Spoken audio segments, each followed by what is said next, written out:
Stacy, great to have you here in Rappi. You're a legend here. What emotions does it evoke in you when you come to this stadium? Yeah, it's funny. I've been here all week in Switzerland watching hockey, and when I come back today, I was driving in. I got some goosebumps driving into the stadium and into the city, and then what you guys have done with the new offices and this is a big change from when I was here. But it's fantastic. I keep in touch and watch the team, and it looks like the fans are supporting a winning team. So yeah, it's great to be back and just very excited. You have played here for 9 years. Which are the greatest memories you have?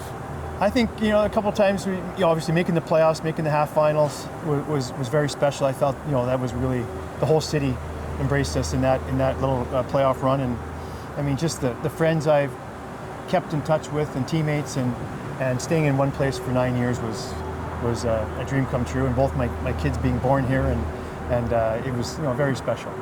Before you came here, you had a decent career in the NHL. What made you decide to come here to a place you probably never had heard before? Well, I think playing over there, you get, not that I was old when I came over, but I think just looking, my wife was pregnant with my son Austin at the time, and I think just for a family and living a life together here was great, with just being home every night and once we came here and played one season, we knew this was home for the way we were treated and the way we just loved the city and loved the fans and loved just the lifestyle, and 9 years later was the end of the career. Yeah, you must have had offers from other Swiss teams when you played here. What made you decide to stay here? Yeah, that was always hard because you see a lot of other players change teams, but we never once thought about leaving. It was always very honored to get offers from other teams, and my agent would talk about it. But Rappi, they treated us very fairly, and we just loved where we lived. We loved the fans. We loved the schools for my kids, and it was trying to build something special here, not about switching teams and going to a different spot. So we're happy we stayed the full 9 years.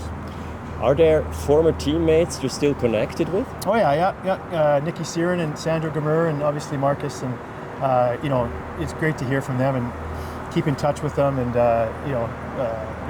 even now I went to the game in Zug the other day with Sandra Gamur, and good to catch up with him, and special 9 years here, so it was a lot of fun. How much of a Rappi guy or Rappi guys have you and your family become in your time here? Well, it's funny because I was just outside taking some pictures of where we used to live and the ice rink where my kids learned to skate, and yeah, I mean we're even at home we got pictures hanging in the house and jerseys and banners and stuff. So for sure we lived the life of being a Rappi player and family, and we'll forever be in our hearts and cheer for them forever. After you returned to North America, how did you follow the Lakers? Did you follow them at all? Oh yeah, followed them a lot. With just online and trying to watch some games and watching the highlights and keeping track of the standings and just watching. Yeah, obviously when you're playing with the team for 9 years, it's something special, and it was just a great experience and fun to follow. Then after your professional career as a player, you became a general manager of the Syracuse Crunch and an assistant general manager for Tampa Bay Lightning. How difficult was it for you to transfer from being a player to being an official?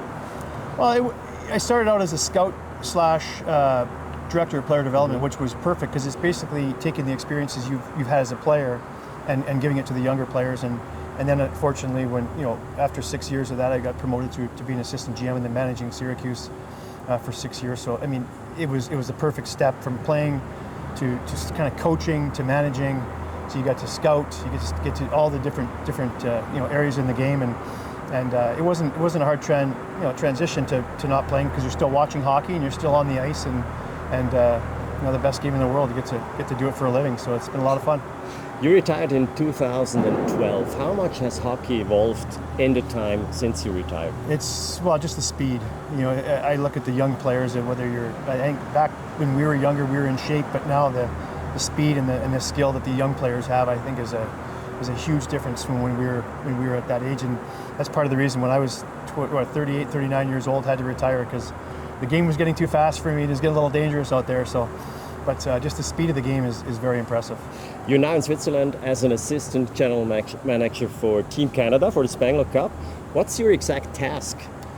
I'll put together a team. You know, it's tough because you start with no players, and you know, you have to find some goalies and defensemen and forwards. But that's why I wanted to come over here and watch all the players and get a good feel for the big ice game, the European game again, and then see some players live and get a good feel for who we potentially could have on our team, and then take that back to the group and start making some decisions. Yeah. You left the Tampa Bay organization this summer, so what are your plans after the Spengler Cup?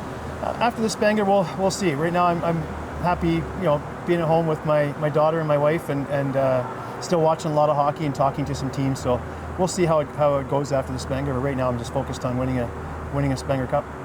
Stacy, again, great to have you. You're always welcome here in Rappi. Thanks for having me. Thank you.